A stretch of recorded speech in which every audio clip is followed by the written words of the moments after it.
Guys, welcome back to my channel, and for today's vlog guys, ituturo ko naman kung paano nyo malalaman yung nakalimutan yung password ng inyong Facebook account. So, ito yung para sa mga nakalimot ng password tapos gusto nyo po ulit gamitin yung Facebook nyo is nakalimutan nyo kung paano makita yung password nyo is ganito lang yan guys. So, punta lang tayo ngayon sa ating settings and then hanapin nyo yung Google.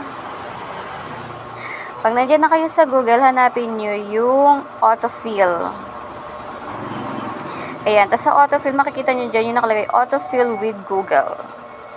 Ayan guys. Tapos i-open nyo lang yun nandito sa my side. Ayan. And then makikita nyo yung nakalagay yung password. Click nyo lang yung password. And then mapupunta kayo dito sa password manager. So hanapin nyo lang yung account na gusto nyo ma-open para makita natin yung password. So kunyari yung Facebook.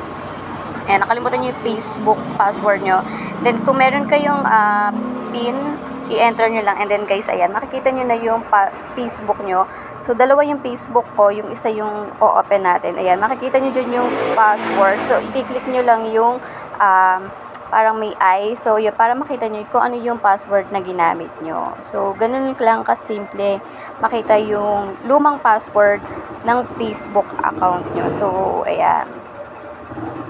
Kung ako sa inyo guys, itry nyo na kung nakalimutan nyo yung password ng inyong Facebook. So, ganun lang kung paano malaman yung password ng inyong Facebook account. Yun lang, and thank you for watching.